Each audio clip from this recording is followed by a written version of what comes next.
Loisirs chasse et pêche vous est présenté par les Amants de la nature, le groupe JD de Bois-Châtel et la Capitale Assurance Générale.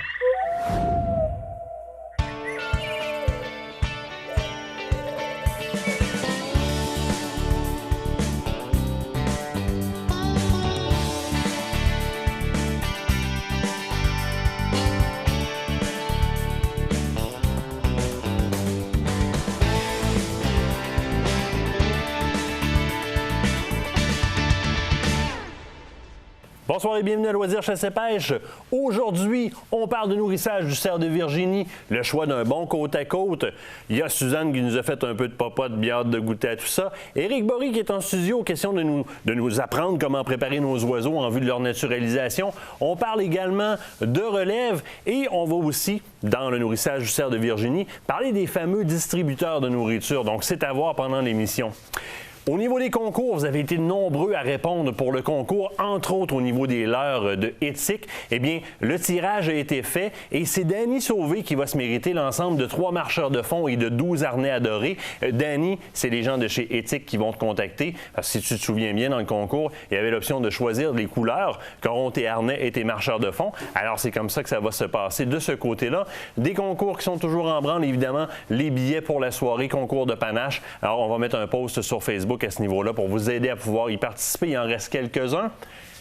La chasse qui a commencé la fin de semaine dernière dans certaines zones. Samedi, c'était la chasse à la carabine à l'orignal. Beaucoup sont déjà sortis. On a déjà beaucoup de récits. C'est pas facile. Ça répond pas énormément. C'est sûr, on est tard un peu.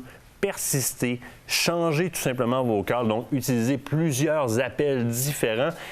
C'est toujours à la mode et c'est toujours la bonne chose à faire que d'aller souvent chercher un bon vieux CD d'appel d'orignal et d'explication du dialogue de l'orignal, puis de le mettre, ben oui, dans la voiture. On en a déjà parlé, c'est la place pour pratiquer. On met ça dans la voiture quand on se rend au travail, on le met dans la voiture quand on revient du travail et on pratique. À la maison, moi, je le fais, ça fait rire le petit dernier qui a 3 mois. Toutes les fois que je me pratique, il part à rire, c'en est une vraie farce. Ça va être un excellent calleur plus tard, mais c'est comme ça qu'on le fait. Et évidemment, c'est de prendre le temps de prospecter, de se promener, repérer les grattages, repérer les frottages, repérer les couches. On revient du bois, moi et mon réalisateur, en fait, semaine dernière. On a vu plusieurs couches, on a vu plusieurs lignes. On va aller les réexploiter la semaine prochaine. Stéphane Monette, qui est toujours de mon conseil, qui nous parle d'aller stimuler ces endroits-là.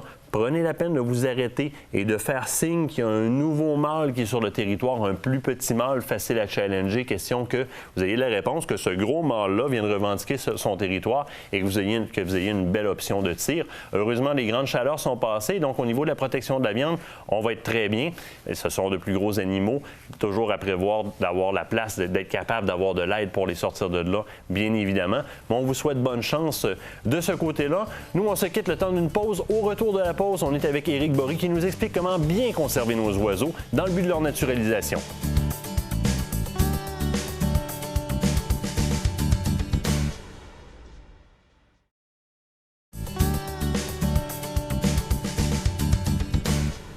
Éric Bory, comment ça va? Très bien, Martin, et toi? Ça va super bien, surtout que tel que promis, on a amené des oiseaux. Tout à fait. Question de me parler un peu de comment préparer ces oiseaux-là, comment les conserver en vue de leur naturalisation. Tout à fait. Là, on a 4 espèces d'oiseaux. On a la copelle des sols, oui. On a un petit garrot, on a un harle femelle, grand harle, puis le harle couronné. J'en ai vu tellement des horreurs, tu sais, avec les oiseaux. On arrive avec une perdrix, c'est tiré avec n'importe quoi, puis pratiquement, on dirait du bébé pour se tirer sur une perdrix. J'en ai vu tellement des horreurs. Et à force d'aller à la chasse moi-même, tout ça, c'est des oiseaux que j'ai récoltés moi-même. Oui. À force de comment préserver mes propres oiseaux? Comment garder surtout les plumes? Parce que les plumes, on le sait que les oiseaux, ça casse, c'est l'enfer. Puis toi, t'en as pas dans des petits tiroirs, là, plein de plumes de toutes les sortes d'oiseaux pour les remplacer? Là. Non, malheureusement, non, j'ai pas ça en spare. Hein, donc, c'est préférable de bien tirer pour conserver ces plumes-là? Déjà, premièrement, bien les tirer, surtout pas les tirer dans la tête, parce que bon, on utilise la tête surtout dans les oiseaux comme notre belle perdrix blanche. Oui. On utilise le propre crâne, sauf les canards, on utilise des crânes artificiels. OK, chose que je savais pas. Tu ne le savais pas, ça? Non, du tout. On utilise je ne savais pas que tu conservais le crâne du lagopède. Des lagopèdes, des faisans, des dindons, le dindon non, mais tout ce qui est perdrix, faisan, on garde leur propre crâne. Dans les canards, on ne l'utilise pas à cause de la membrane. Ici, elle sèche. Okay. Il y en a encore des taxidermistes qui utilisent le vrai crâne. Moi, je ne l'utilise pas parce que ça sèche. Tu veux faire une belle job? Non. Okay. Donc, on utilise des crânes artificiels. Qu'on repeinture au niveau de couleur de l'oiseau, du bec-ci. Pour aller répliquer ce que ça devrait être. Exactement ça. Première étape, le tir, donc pas dans la tête. Puis tu y vas avec quel calibre de préférence? Qu'est-ce que tu utilises? Ben, pour la perdrix, du 7, c'est parfait. Pour les canards, ben, ne prends pas du bébé pour tirer un petit garrot. Non. Tu prends du 4, du 5, du 6, en acier, bien sûr. Moi, sur ça aussi, j'utilise du 4, du 5, du 6. Des fois du 7, mais je dirais du 4 à 5, 6, ce serait parfait. Ici, par rapport à la portée, j'ai pas trop choisi d'aller avec un calibre 12 quand même, alors qu'au niveau de la perdrix, au niveau du lagopède, le 410, tout indiqué 28. Parfait. Exactement ça. Petite charge propulsive, petite quantité de plomb qui groupe bien, je peux choisir où faire mon tir. Tout à fait. J'irais même, moi, là-dessus, sur la perdrix, là, tout dépendant, j'irais même jusqu'avec du 9. J'ai chassé avec du 9 et j'en ai fait tomber plusieurs et sans problème. Et surtout quand tu veux. Moi, je fais des chasses pour le manger, bien sûr, mais aussi je fais des chasses pour naturaliser. Donc, je fais attention avec quel plomb que je vais utiliser et surtout faire attention après au niveau des plumes. Là, tu sais. Parce que tu arrives avec des plumes, que tu prends ton canard, puis tu fais ça, puis néné, puis néné, puis néné. Non, tu vas pas faire une belle job. Là, on fait des miracles, mais jusqu'à un certain point. Ah, donc, il faut faire attention. Et justement, après ton tir, une fois que ton oiseau est mort, parle-moi des étapes un peu. Qu'est-ce que je dois faire pour m'assurer de t'amener cet animal-là en condition que tu puisses me le naturaliser correctement? Une fois qu'il est abattu, là, c'est quoi mes prochaines étapes? Après les prochaines étapes, on voit que par exemple la tête elle saigne. Oui. Un exemple, je prends un essuie-tout ou un Kleenex, n'importe quoi. Tu mets ça, tu le prends au niveau de ta tête, tu l'emballes, tu fais ça comme ça, tu le mets comme ça. Et mon petit secret que j'ai trouvé, qui était une merveille, j'ai volé ça dans le garde-robe de ma blonde, des bas, des chaussettes en bas nylon. Tu fais glisser ton oiseau, comme ça. Tout simplement. Fais un nœud. C'est génial. Les plumes sont sur le bon sens? Ils sont sur le bon sens. Regarde, tu fais ce que tu veux. Tu fais rien. Donc, dans le transport, aller jusqu'à chez vous, on va garder l'intégrité du plumage de l'animal. Tout à fait. Alors, ça va éviter d'avoir une catastrophe au bout de la ligne. Exactement ça. Ta tête est protégée pour surtout la perdrix blanche. Là, tu vois, j'ai même mis un essuie-tout dans la tête pour pas. Sur la perdrix blanche, c'est incroyable comme ça peut signer. Puis ça tache les plumes. Exactement. C'était incroyable le sens que ça fait sur une perdrix blanche. Là, il est protégé. J'ai fait un nœud. Je mets la main à ma ceinture. Merci, bonjour. Ça respire. Oui. Tu le vois? C'est assez solide. Puis je mets ça là. Est-ce que je peux me permettre de le congeler là-dedans? Oui, parfait. Avant de te l'apporter? Tu le congèles là-dedans, puis après, quand il est congelé, pour garder, pour pas que ça sèche trop non plus au niveau du canard ou de la perdrix, tu l'emballes après dans un sac en plastique, hermétique, TP, mais il faut surtout le congeler de même. On veut conserver son humidité, on veut faire l'intégrité du plumage. Non, le congeler, si tu veux, le congeler, il faut qu'il soit froid. Tu peux le congeler comme ça, froid. Si tu l'emballes dans un sac en plastique, la chaleur va rester à l'intérieur. Si tu le fermes avec du tape, là, la chaleur va rester à l'intérieur, ça va te chauffer au niveau de ta plume. Que ce soit un oiseau, que ce soit un mammifère, n'importe quoi que ce soit, il faut qu'il soit toujours froid.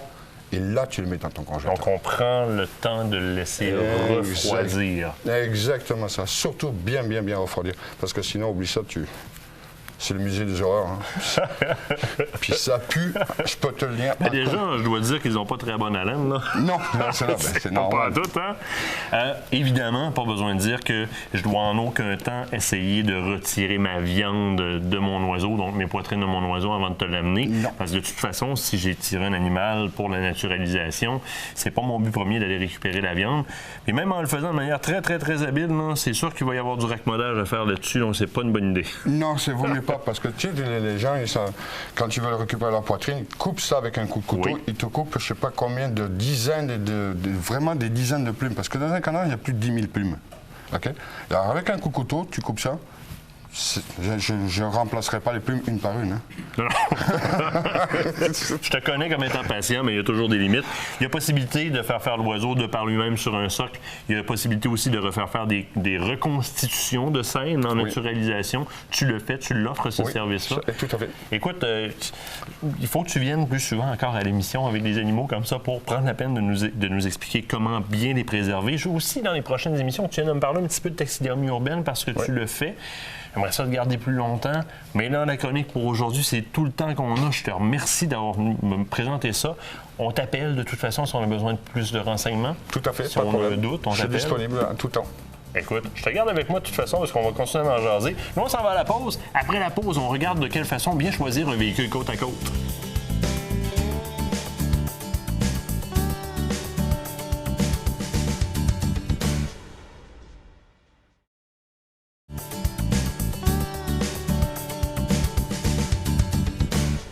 On vous a déjà fait une chronique sur le choix d'un bon VTT adapté à la chasse et au loisir. Résultat, il y a tout plein de questions qui entrent sur les véhicules côte à côte comme celui-ci qui inondent présentement le marché.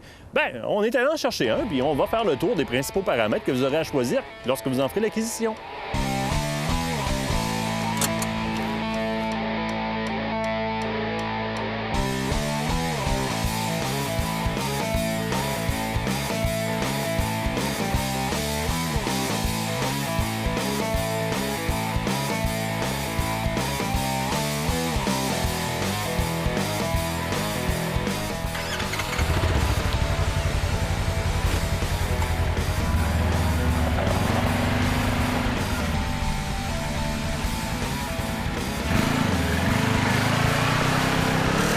Vous êtes comme plusieurs pour la chasse et les loisirs. Vous êtes toujours à vous poser la question si vous irez vers un véhicule côte à côte comme celui-ci.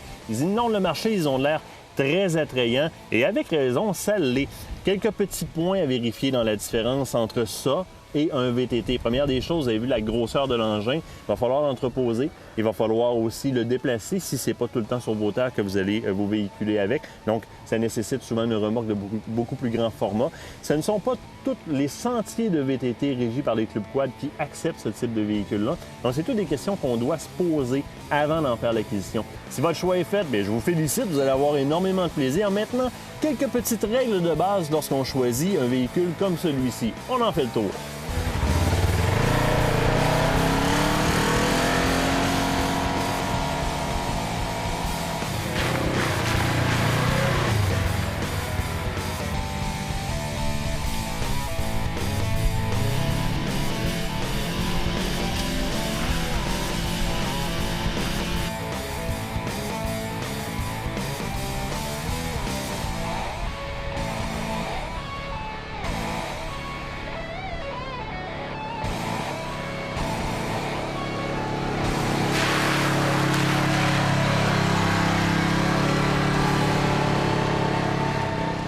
Un des premiers paramètres desquels je vais m'informer qui est super important, c'est la largeur réelle du véhicule.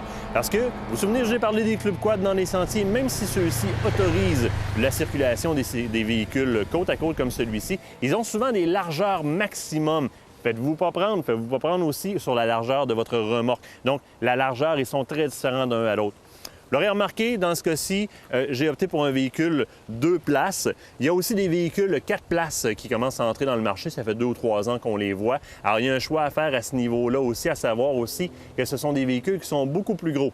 Vous le voyez, je suis appuyé sur une cage. Celle-ci est complètement nue. Elle me protège en cas de versement, donc que le véhicule déverserait sur le côté. Mais il faut savoir qu'il y a énormément d'options qui existent avec ces cages-là. D'abord et avant tout, ce sont des véhicules qui laissent entrer beaucoup d'éclaboussures d'eau vers l'avant. Donc, on peut opter pour avoir un demi-pare-brise ou un pare-brise plein. Vérifiez les options aussi pour les essuie-glaces, c'est très serviable. Les toits, il y a des toits qui se mettent là-dessus, à l'avant. Sur le dessus, à l'arrière, on peut fermer complètement. Même les portières, celles-ci sont des portières partielles qui me protègent de ne pas sortir du véhicule. Il y a des portières plus complètes qui se font. Il y a même des plastiques qui peuvent monter jusque sur le côté. Évidemment, les options GPS, les options radio, les options haut-parleurs qui sont offertes dans ce type de véhicule-là, il n'y a pas de fin. Vous aurez remarqué aussi qu'il y a des ceintures de sécurité, c'est très apprécié. Là, on arrive vers quelque chose qui est très intéressant pour les chasseurs, la benne arrière. Il y a différentes capacités de chargement. Celle-ci est relativement petite. On va jusque dans certains modèles, entre autres, Yamaha offre un modèle qui est fait pour pouvoir prendre littéralement une palette de grandeur standard. Donc, pour le gibier, il n'y a pas de problème. Il faut vérifier la capacité de chargement toujours de ces bennes-là, à savoir ne pas les surcharger pour ne pas faire de bris qui ne serait pas remboursé à ce moment-là par le manufacturier. Évidemment, ça vient pas mal toujours avec les installations pour pouvoir mettre une boule à l'arrière pour faire du remorquage, vérifier les capacités de remorquage. Et un dernier point, très important, la motorisation. Il y a beaucoup de différentes motorisations disponibles sur le marché. Il faut se renseigner, il faut les essayer. Le meilleur exemple, c'est celui que j'ai entre les mains présentement. J'ai un RZR 900. Par les années passées, c'était un véhicule qui était considéré comme étant très agressif. Donc, on appuyait sur la pédale, ça s'emballait, ça partait. Rien de bon pour aller à la chasse, évidemment, ça secouait beaucoup. On a révisé le paramétrage du moteur, les mappings électroniques, de façon à ce que la nouvelle motorisation, la nouvelle configuration est beaucoup plus douce, beaucoup plus respectueuse au niveau des occupants du véhicule. Et évidemment, quand on rentre dans un territoire, il ne faut pas que ça sonne comme un Bigfoot.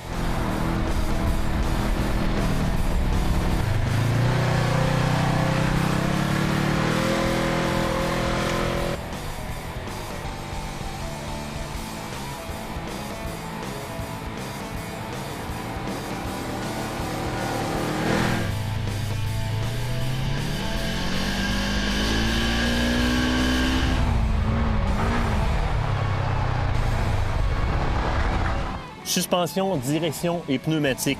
Ici, on a une suspension qui est réellement de base. J'ai un petit ajustement sur le taux de rebond, la rapidité de rebond. Donc, c'est un ajustement qui est minimaliste, mais qui est amplement suffisant si je me sers de mon véhicule pour la chasse.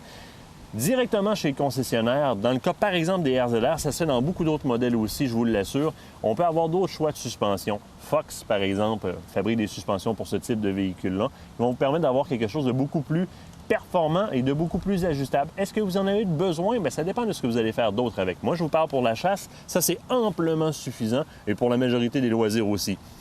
Tout ce qui s'appelle direction, toute la triangulation à l'avant, les tables, sont inspirées des technologies automobiles. Ce sont souvent des technologies qui ont été éprouvées sur la route ou en course depuis longtemps puisqu'on les utilise pour vos autos. Donc, généralement, c'est très, très, très fiable, malgré que ce n'est pas des véhicules qui sont portés à être brassés, entre parenthèses, avec toute la belle suspension qu'il y a après ça. Pneumatique, il y a là aussi beaucoup de choix qu'on peut faire dans les grandeurs de pneumatiques et dans les dessins de pneumatiques. Est-ce qu'on a besoin nécessairement d'avoir quelque chose pour aller dans la grosse boue? Généralement, non. Et avec un véhicule comme ça qui, attention, peut être très, très, très versant de côté, généralement, je ne vais pas chercher des pneus qui sont excessivement agressifs. Je vais aller chercher un pneu, si vous me permettez l'expression, qui va pardonner un peu, donc qui va se permettre de déporter un tout petit peu lorsqu'on est sur du gravier, du hard pack communément dit. Donc, il va un petit peu plus glisser plutôt que de gripper et de verser. Faites attention, on le voit souvent sur Internet, les gens versent d'un côté et hop, ils ont le réflexe de mettre le volant en sens inverse, donc de tourner la roue en sens inverse, comme pour se sauver du versement. On ouvre la roue, qu'est-ce qui se passe? Là, c'est sûr qu'on tombe de côté, vous le savez, la règle est simple, on tourne dans le même sens que le véhicule verse et ces véhicules-là sont portés à verser facilement, c'est pas pour rien qu'ils viennent avec une cage de sécurité.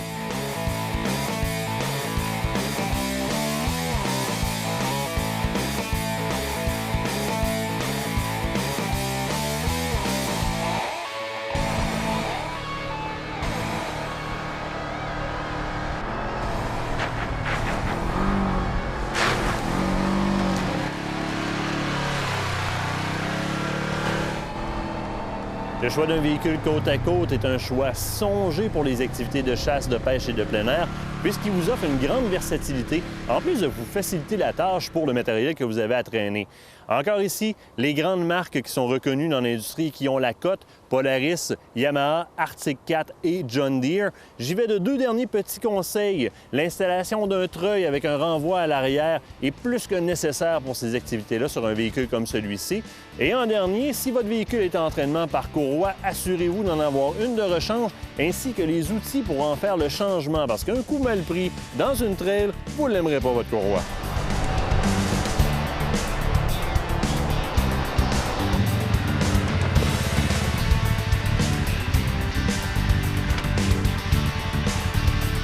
Cette chronique vous a été présentée par RPM Rive-Sud.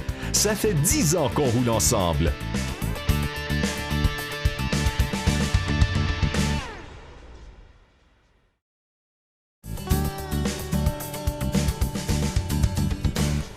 Guy-Paul Thibault, les Amants de la nature, comment ça va? Ça va bien, Martin. Écoute, tu m'amènes là plein de moulets. C'est le temps de commencer à nourrir le chevreuil. Ça fait déjà même un bon petit bout de temps qu'on devrait avoir commencé. Et il y a un sens dans lequel utiliser les différentes sortes de moulets. On en a en avant et on commence avec la moulée qui est strictement du maïs. Exactement, Martin. Le maïs, ça, c'était, comme je t'ai dit, on va commencer avec ça parce que c'est très énergétique. Début novembre, là, les chevreuils, même un petit peu avant, ils commencent à faire le territoire, tu sais, ils commencent à dépenser de l'énergie. Fait que ça, le maïs, c'est très, très, très énergique. Donc, c'est le bon à utiliser, puis c'est rapide aussi. Hein? Oui, la digestion, tout ça, oui. On s'en va après ça sur une moulée qui est amandée en deuxième temps. Celle-là ici, Martin, du maïs avec un ajout de soya dedans. Peut-être que le chevreuil aime beaucoup le soya. Puis ça lui donne plus de protéines, justement. Donc, plus que ça va avancer, là, il va avoir besoin de plus de protéines, pas besoin juste d'énergie. Avec les protéines, là, les chevreuils vont être très, très bien avec ça. Donc, on va le soutenir amplement avec ça. Ensuite, on passe à... Ici, aussi le maïs avec une moulée dedans, avec de la mélasse, avec odeur de pomme toujours encore, parce qu'ils ont toute l'odeur de pomme, chacun. Là, avec la mélasse dedans, ça va lui donner beaucoup d'énergie. Puis ça, tu as beaucoup de protéines aussi là-dedans. Avec la moulée qu'ils mettent dedans, là, c'est 18 de protéines. Fait que ça va donner beaucoup d'énergie aussi. Bien, on est beaucoup plus calorifique d'abord avec la moulée, avec la moulée qui est enduite de mélasse, c'est sûr et certain. Là, ça, c'est des produits qui te sont fournis par la meunerie Gérard Soucy à Sainte-Croix-de-Lotbinière. Produits qui sont assez particuliers, très performants. Oui. Puis il n'y a pas juste les produits à base de maïs, tu as aussi de la moulée entière et simple. Oui, c'est là qu'on voit en avant. Ça, c'est une moulée qu'on appelle d'attirance. Donc ça, on peut en mettre en tout temps. On peut la mélanger à travers de celle-là aussi. C'est moins protéiné, mais l'odeur va les attirer, les chevreuils quand même, puis ça va lui donner un petit peu plus de protéines aussi. Là, toi, tu m'as déjà parlé de quelque chose. Cette moulée-là ne se fait pas strictement dans cette version-là. Parce que ça, c'est une moulée qui se défait facilement. C'est ça. Il y a aussi une version de cette moulée-là qui se fait pour l'hiver, qui n'est pas la même quantité de nutriments dedans. Ça, c'est très important parce qu'il faut savoir, Martin, que le maïs simple, que les gens, il y en a qui mettent ça l'hiver, mais ça, c'est pas très bon pour le chevreuil. Donc, on est mieux d'aller avec une vraie moulée spécifiquement faite pour l'hiver parce que c'est pas la même digestion. Pour les chevreuils, durant l'hiver, il faut qu'ils tombent comme plus reposés un petit peu. Donc, si on leur donne du maïs tout l'hiver, ils sont comme toujours très énergiques, puis c'est pas bon pour le système. Non, mais vraiment pas. C'est simple à comprendre. Hein. On parle d'une réduction de minimum de 30 de leur métabolisme. Ils tombent presque en latence, donc il faut qu'ils conservent toutes leurs énergies. Si je demande beaucoup d'énergie au niveau de la digestion, j'en ai moins pour les organes nobles. Je peux me ramasser en trouble juste à conserver ma chaleur. On ne veut pas ça. Donc, à ce moment-là, on prend celle qui est vraiment spécifique pour l'hiver. C'est ça, très important ça. Tous ces moulets-là, je le répète, je sais que tu l'as dit tout à l'heure, mais se mélangent tout ensemble, on peut faire nos propres recettes, il n'y a aucun problème. C'est ça. Et lorsque tu me parles de facilité de digestion, je reconnais ici les moulets d'un bon ami à nous deux, oui. Stéphane Monette. La ferme Monette, oui, on a développé un très bon produit. Ça, c'est de la probiotique. Oui. Ça, Martin, c'est un produit qui est quand même, il faut se le dire, assez dispendieux. Sauf que, moi, qu'est-ce que je dis aux gens, c'est de le mélanger avec un peu de maïs comme ça, qui est moins dispendieux. Oui. Donc, sur exemple, je te dis, on va mettre la moitié d'une poche de maïs comme ça. On peut prendre 3-4 tasses de probiotiques comme ça. Ça, qu'est-ce que ça fait? C'est que le chevreuil, il digère beaucoup, beaucoup plus vite. Donc, qu'est-ce que ça fait quand il digère plus vite? Ils vont revenir plus souvent manger. Donc, ils vont venir plus souvent. Donc, on va les voir souvent apparaître. Au lieu d'une fois ou deux par jour, ils vont avoir du chevreuil presque tous les jours, là, tout le temps, là, sans arrêt, là, site d'apportage. Mais c'est évident qu'au départ, si ta nourriture passe le tract intestinal plus rapidement et veut se refouler plus rapidement, bien, tu as aussi le concept qui est très simple. On le fait nous autres mêmes. Tu vas dans un restaurant puis tu fais le mal après. Tu y retournes pas. Tu vas dans un restaurant puis ça passe super bien. C'est là que tu retournes. L'animal se sent bien lorsqu'il le mange, c'est-à-dire que ça passe bien le tract intestinal. Il n'y a pas de petits ballonnements ou de petites vestes. C'est ça. Fait qu'il retourne l'utiliser. Puis l'option que tu présentes de le mélanger avec des moulets de base est géniale parce que justement, dépendamment du montant que je suis prêt à mettre ou encore du nombre de stations de nourrissage que j'ai sur mon territoire, bien, je peux diluer un petit peu mes frais de cette façon-là. Puis je vais quand même aller chercher une efficacité plus grande que si j'en utilisais pas du tout. C'est ça. Puis ça, on a aussi l'odeur de pomme, Martin. On a l'odeur de chêne. On a du régulier aussi. Ça sent très, très bon. Fait que les chevreuils, ils sentent ça de très loin. Non, tu l'as ouvert en studio tantôt. Toi, le premier, tu disais, hey, ça, c'est ma préférée. Je sais pas si t'en manges le matin. Là, mais... Non. C'est parce qu'on n'est pas habitué avec le chêne, mais ça ne dérange pas. Même si c'est une odeur qui va les attirer quand même. Puis quand ils vont avoir goûté, regarde, ils vont en manger. Là. Derrière nous, C'est ça. t'as amené ton silo à grains? C'est ça. Distributeur de nourriture? Oui, ça, Martin, on peut mettre n'importe quelle sorte de moulée que j'ai apporté ici ce soir ou au maïs. On peut en mettre dedans, tu peux mettre jusqu'à 200 livres là-dedans. Fait que tu peux en mettre 4-5 poches. Puis ça, l'avantage qu'on a avec ça, c'est qu'on peut le faire travailler pour qu'il distribue 1 fois par jour, 2 fois par jour, jusqu'à 6 fois par jour. Entièrement programmable. Programmable à batterie électrique. Fait que c'est très, très, très efficace pour... parce qu'ils vont venir, tu peux le programmer, tu peux la durée aussi que tu vas lui en faire donner. Fait que ça va en mettre plus de moulées. Fait que tu peux choisir toutes sortes de façons de faire fonctionner ça. Puis facile à comprendre, hein? Les territoires sont loin. Se rendre, porter des pommes, des carottes, aller porter des moulées, ça peut être compliqué. Installer ça sur le territoire, ça diminue les déplacements. Puis il y a les endroits pour mettre les caméras sur les côtés. Exactement, ici, fait qu'on peut mettre nos caméras. Fait que très simple d'utilisation. On voit notre gibier qui vient, puis c'est très efficace. D'autres modèles en magasin comme ça, celui-là en est un très bon. On passe vous voir aux Amants de la nature. C'est ça, Martin. Fait qu'on va tout vous expliquer ça de A à Z, de comment tout fonctionne. Fait que vous allez savoir comment ça fonctionne. Puis là, écoute, on reste proche, parce qu'après la pause, avec Stéphane Monette, on parle de réactivation de saline, puis on reparle des moulées à base de probiotiques.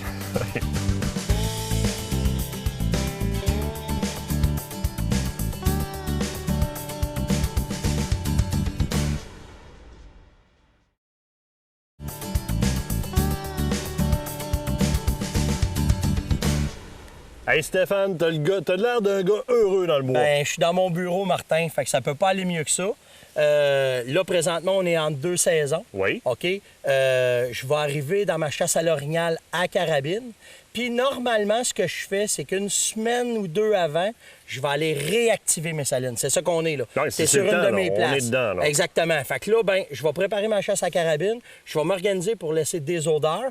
Parce que là, la carabine est beaucoup plus tard cette année. Oui. Fait qu'on arrive à la mi-octobre où est-ce que le rut a fait ce qu'il avait à faire. On tombe dans le post-rut, puis là, on va tomber dans une petite léthargie. Où est-ce que les orignaux sont fatigués du rut qui viennent de passer, mais là, ils veulent aller manger. Ils vont vouloir se nourrir. Donc, les habitudes qu'il y avait en été, les habitudes de nourriture vont réembarquer. Puis là, ben, c'est le temps d'aller réactiver juste avant que la carabine arrive. Puis c'est ça qu'on va faire ici, là, non, ce matin. Il faut stimuler, là. Il faut vraiment stimuler. Exactement. Je veux l'avoir sur le spot, je veux qu'il revienne. Je veux justement, on va l'aider à recréer cette Exactement. habitude-là. Il va revenir goûter, il va se rendre compte que ça lui fait du bien. Paf, c'est fait.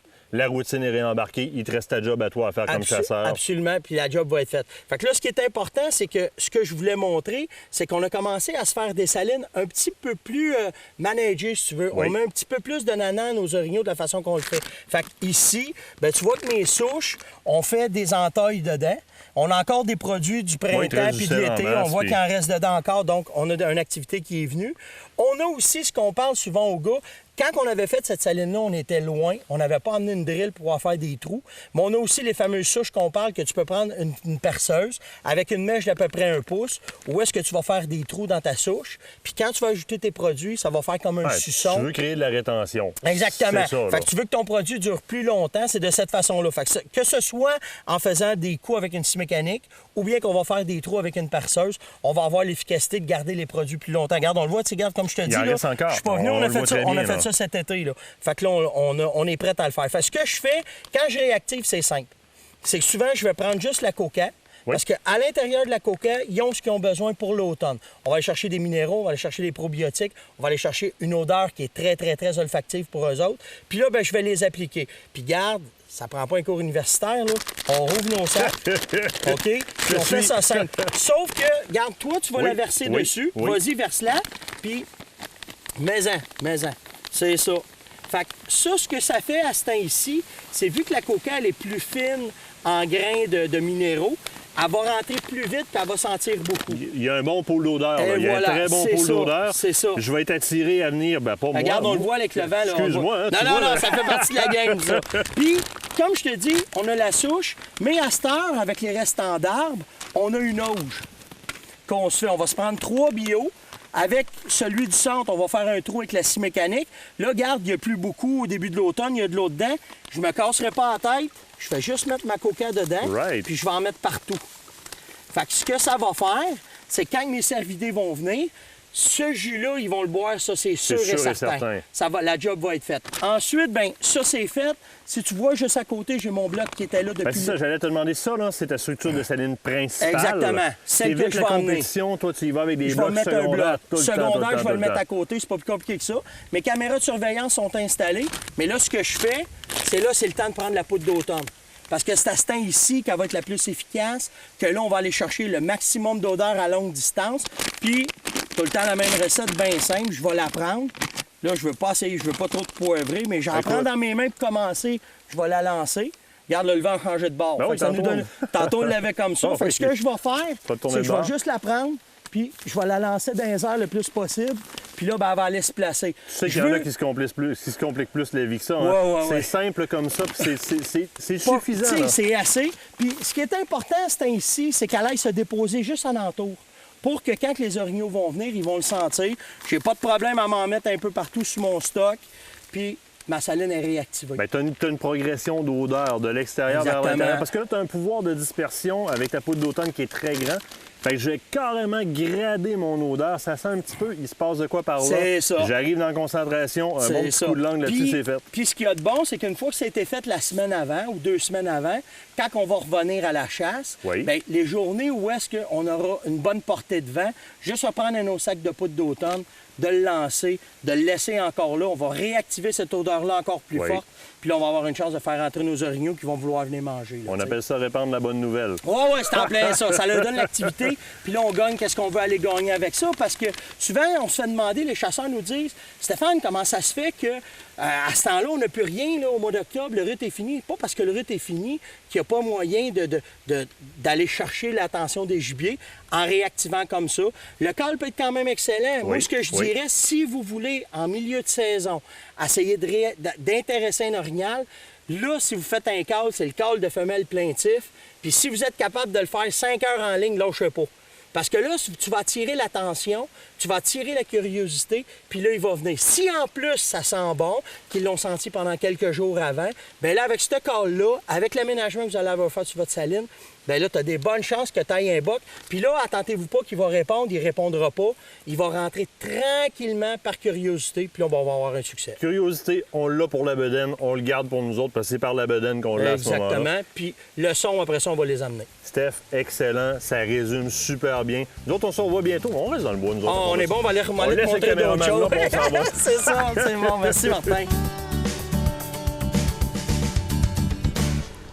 S'il y a bien quelque chose qui prend en effervescence d'année en année ces temps-ci, c'est la poudre noire, donc les armes à poudre noire. Et cette semaine, je vous parle de mon article préféré dans Sentier, donc dans Sentier Chasse-Pêche. Corinne Gariepi qui fait le tour au niveau technique, mais pas un petit tour, là, des armes à poudre noire, donc à chargement par la bouche. On a fait des tests, mais on a pris la peine de faire un éventail de tests qui nous permettent de calculer la vélocité, l'impact. Ça a été fait avec 6 armes différentes de calibre .50.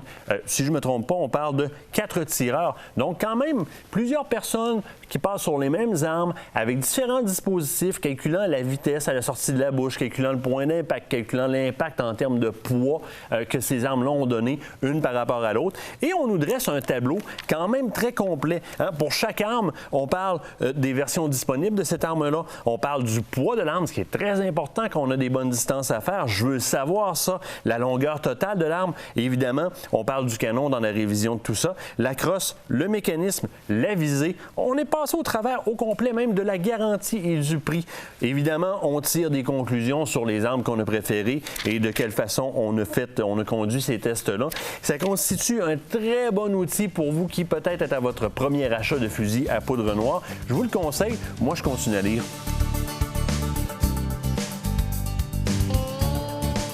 Ces conseils vous ont été offerts par le magazine Sentier Chasse-Pêche, la référence chasse-pêche au Québec.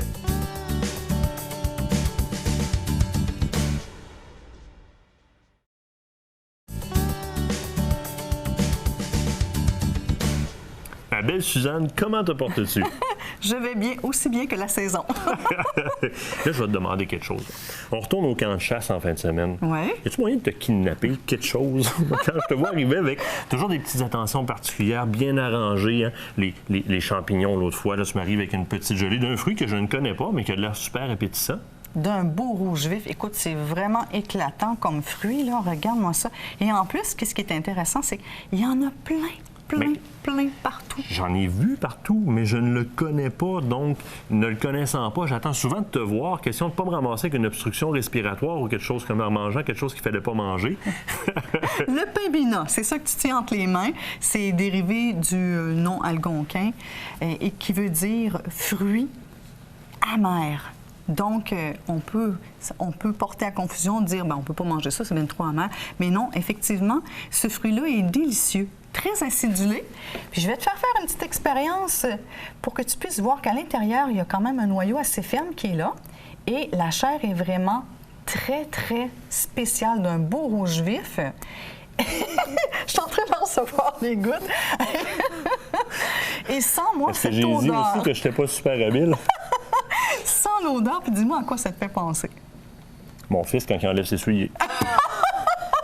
C'est pas mal ça. Ça sent un peu l'odeur des petits pois verts. Mais écoute, en cuisant ce fruit-là, ce qui est magique, c'est que l'odeur s'atténue, mais le goût est tout à fait délicieux. Le gros noyau, donc, il n'y a pas nécessairement beaucoup de chair à l'intérieur. C'est très juteux. D'ailleurs, on peut en faire des excellentes gelées, des confitures.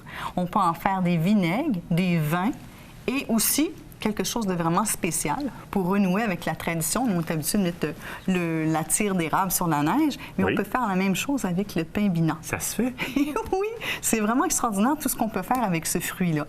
Donc, c'est pas compliqué. La technique est fort simple. On va prélever des fruits de l'arbre, qu'on appelle le viorne trilobé. En faisant attention, hein? En faisant attention. Je te laisse un petit linge pour t'essuyer. Merci. Alors, le viorne trilobé, dans le fond, c'est un petit arbrisseau d'à peu près, je dirais, entre 2 à 4 mètres de haut, maximum 5 mètres. Et puis, cet arbre-là, on le voit souvent au printemps, avec des super belles fleurs blanches. Il y a des gens qui en ont dans leur jardin parce que c'est un arbre tout à fait extraordinaire qui va nous donner de très beaux fruits rendus à l'automne. Donc, la période de floraison est au printemps, fin mai, juin, et les fruits commencent en septembre jusqu'à mi-octobre et vont persister sur le rameau tout l'hiver. Okay. D'ailleurs, il y a beaucoup de gens qui vont ramasser ces fruits-là plutôt aux premières gelées parce que le goût très acide va diminuer à ce moment-là. Mais par contre, si on veut avoir une belle gelée ou une belle confiture, c'est mieux de prendre des fruits en début de saison ou vers la mi-saison parce que la pectine est plus élevée à cette période-là. Et plus on avance en saison, moins il y a de pectine. Donc, si on va faire de la bonne gelée, c'est soit qu'on rajoute de la pectine ou on fait comme je fais souvent. Je vais utiliser les cœurs de pommes, les plures de pommes pour faire ma propre pectine.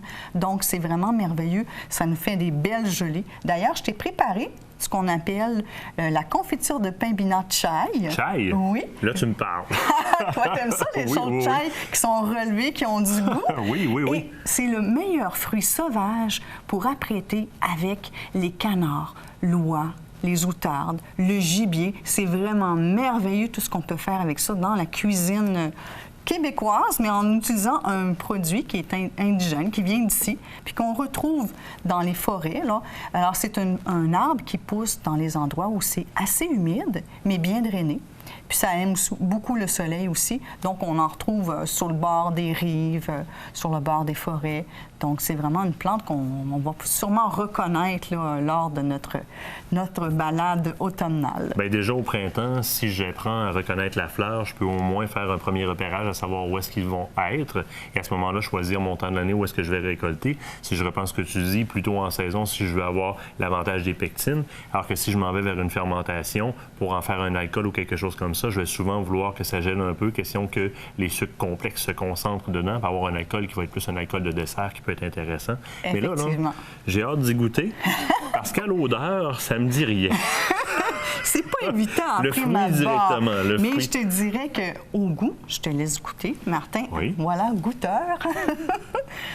Alors, c'est vraiment une confiture. Mais juste là, c'est autre chose. Ça a bouilli, ça a tout changé.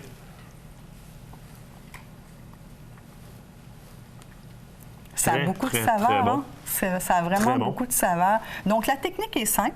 On ramasse les fruits, on les rince sous l'eau, on les enlève. Mettez-vous des gants, parce que ça tâche un peu les doigts.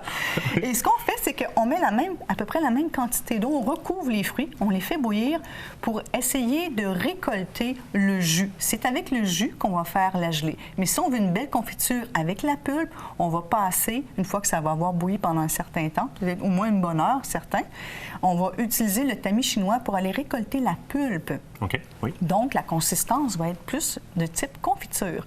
Certaines personnes vont faire seulement la gelée, puis avec la pulpe, vont faire des ketchup de pain binat. C'est vraiment extraordinaire. Il y a des notes qui sont super intéressantes pour utiliser ce produit-là en cuisson, en déglaçage ou encore avec des viandes. Tu me parlais tantôt de viande sauvage, viande de sauvagine. Avec le goût qu'il y a là-dedans, ça doit être tout simplement, je ne peux pas me permettre, écœurant. Donc, pour dire aux gens comment faire, dans le fond, c'est simplement couvrir à la hauteur des fruits, mettre de l'eau, faire bouillir. Après ça, passer ça soit dans un coton à fromage pour seulement récolter le liquide.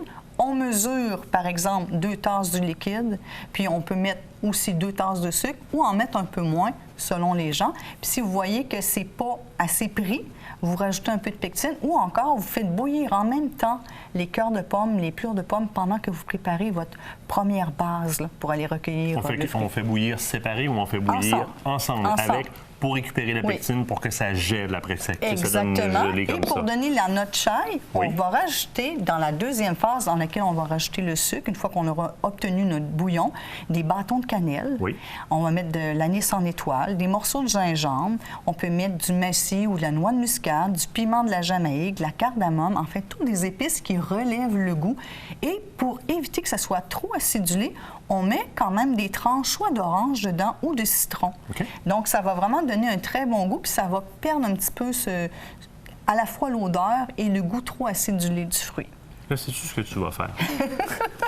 Je vais venir cuisiner avec toi. De un, ce serait bien. De deux, il faudrait que tu m'envoies un petit email là, avec qu'on puisse aller mettre ça sur le Facebook de Loisirs Chasse et Pêche pour avoir un petit peu la marche à suivre. Parce que moi, le premier, quand les enfants vont écouter l'émission, c'est sûr que papa, il y en a dans le cours derrière. Alors, je suis pris, il faut que je le fasse. Je te garde avec moi parce qu'il en reste encore dans le pot. Oui. On s'en va à la pause. Après la pause, on parle avec Benoît Letarte. On parle de quoi? On parle de relève.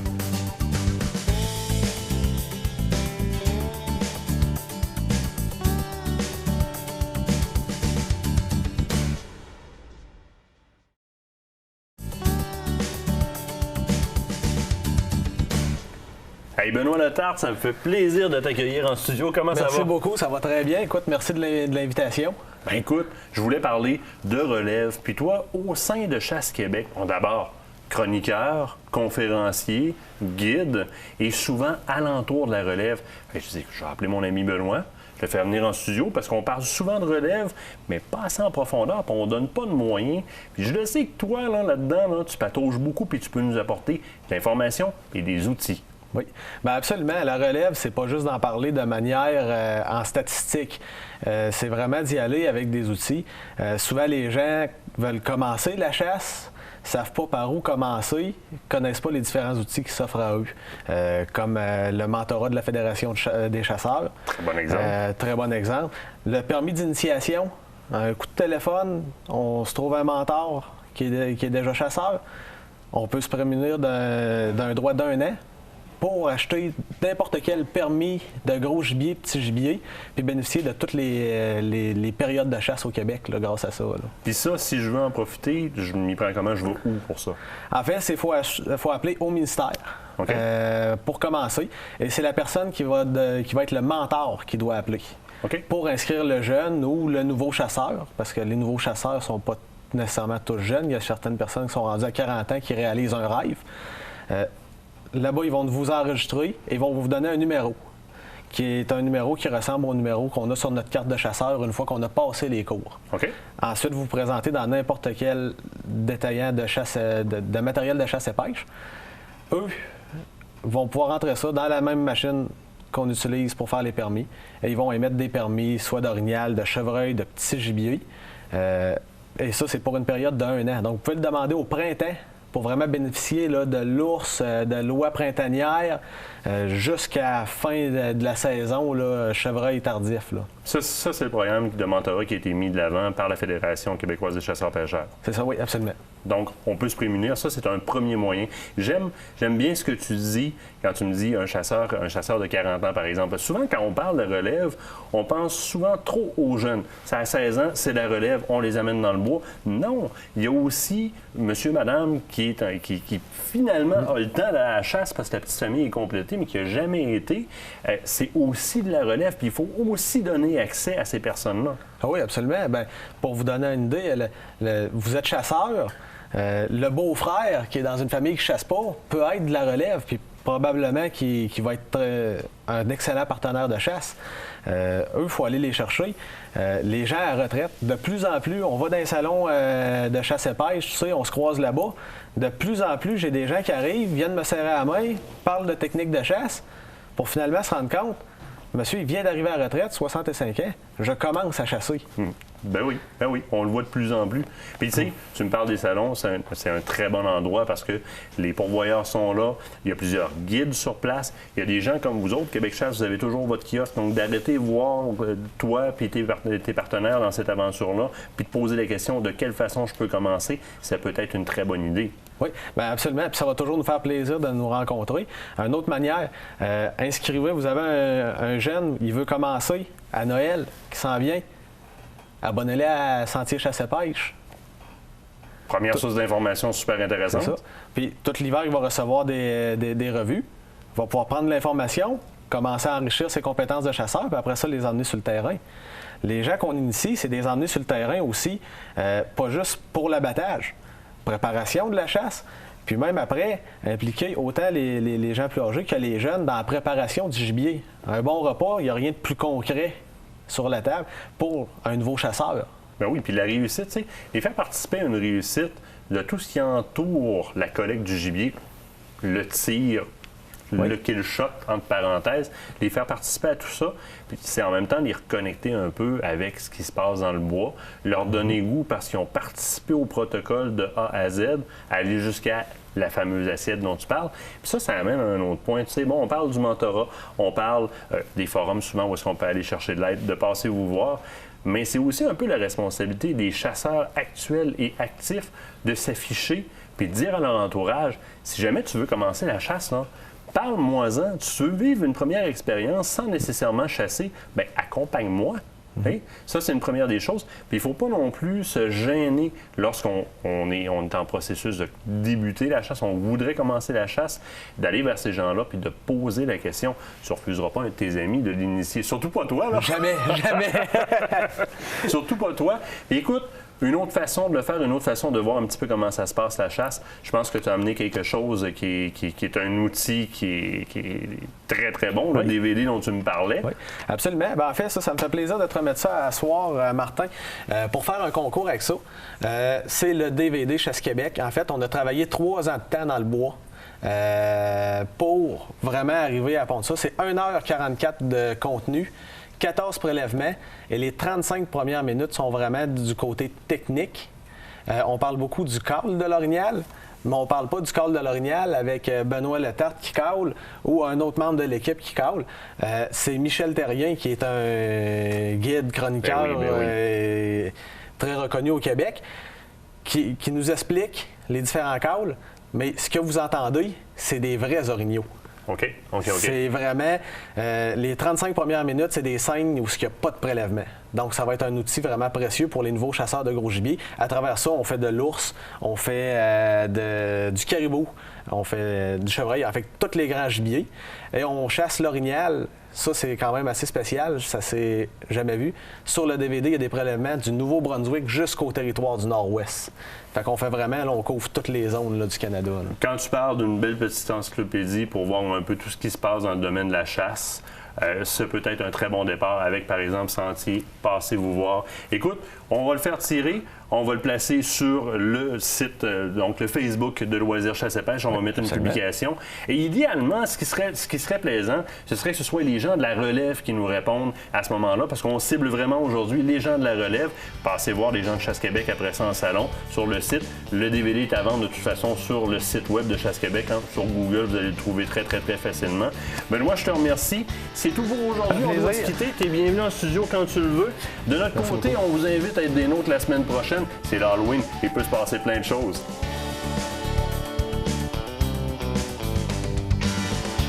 Mais tu vois ici, tu as un frottage qui est là. Il est frais. Très frais. Avec ma scie. Donc, je vais travailler le côté visuel de mon chevreuil.